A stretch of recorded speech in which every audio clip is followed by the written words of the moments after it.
Assalamualaikum warahmatullahi wabarakatuh. Perkenalkan, nama saya Giovanni Karina Suryohadi, NIM 250201021866 dari program studi PJJ Manajemen. Video ini saya buat untuk memenuhi tugas ujian akhir semester mata kuliah Bisnis Big Data dengan dosen Ibu Novi Dian. Pada kesempatan kali ini, saya akan membahas ringkasan dari salah satu bab dalam buku Big Data and Business Analytics yang diedit oleh J. Leibowitz, tepatnya chapter 1 yang berjudul Architecting the Enterprise via Big Data Analytics, ditulis oleh Joseph Betzer dan David Billanger. Saya memilih chapter ini karena membahas fondasi dasar Big Data secara menyeluruh, mulai dari sejarah, karakteristik, hingga dampaknya terhadap struktur organisasi bisnis. Yuk, langsung saja kita bahas.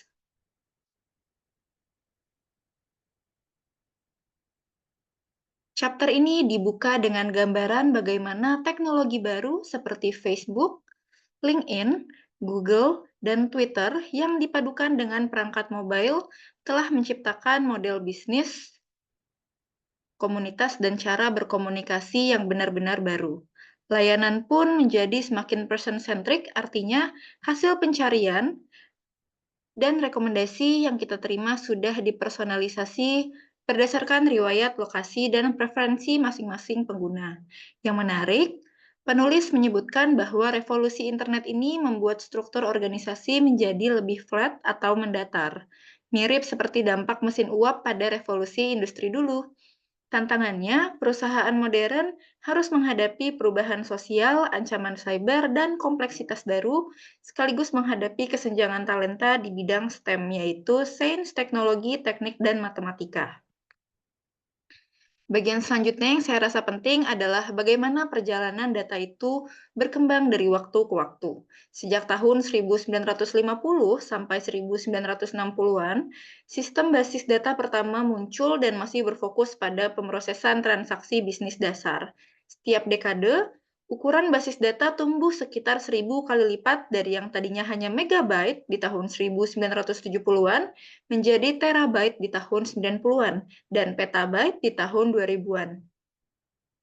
Memasuki akhir 1980 hingga 1990-an, muncul konsep data warehouse di mana data historis mulai disimpan untuk kebutuhan analisis dan pengambilan keputusan, bukan sekedar mencatat transaksi.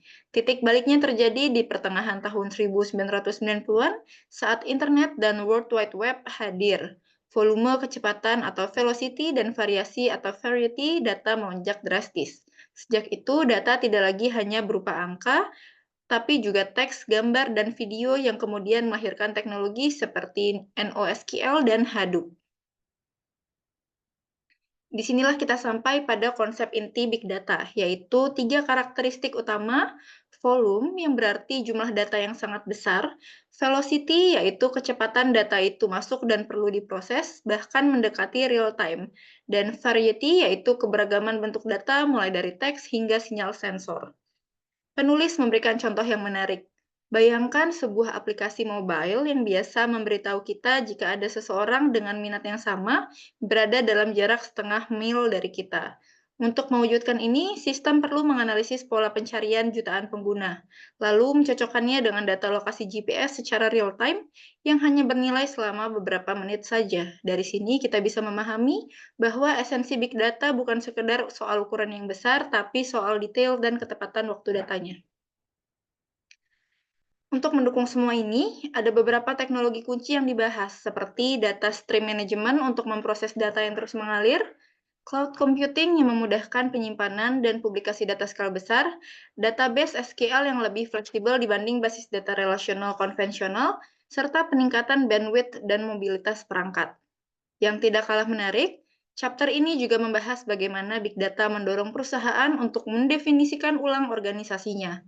Penulis menekankan bahwa kompetitor yang lebih tahu tentang pasar dan pelanggannya lebih cepat mengambil keputusan berdasarkan data tersebut. Ada 2 peluang besar yang ditawarkan. Yang pertama, feedback control, yaitu merestrukturisasi proses bisnis inti menjadi proses kendali umpan balik yang lebih terintegrasi lintas silo. Kedua, mengurangi latensi atau keterlambatan akses informasi. sehingga keputusan bisa diambil dalam hitungan hari, bukan lagi minggu ataupun bulan. Salah satu poin yang menurut saya paling relevan dengan kondisi saat ini adalah soal kesenjangan talenta. Menurut data dalam buku ini, Amerika Serikat saja diperkirakan kekurangan sekitar 140.000 hingga 190.000 profesional dengan keahlian analitik mendalam, dan sekitar 1,5 juta manajer atau analis yang melek data. Sayangnya, jumlah lulusan bidang STEM justru cenderung menurun, padahal kebutuhannya terus meningkat.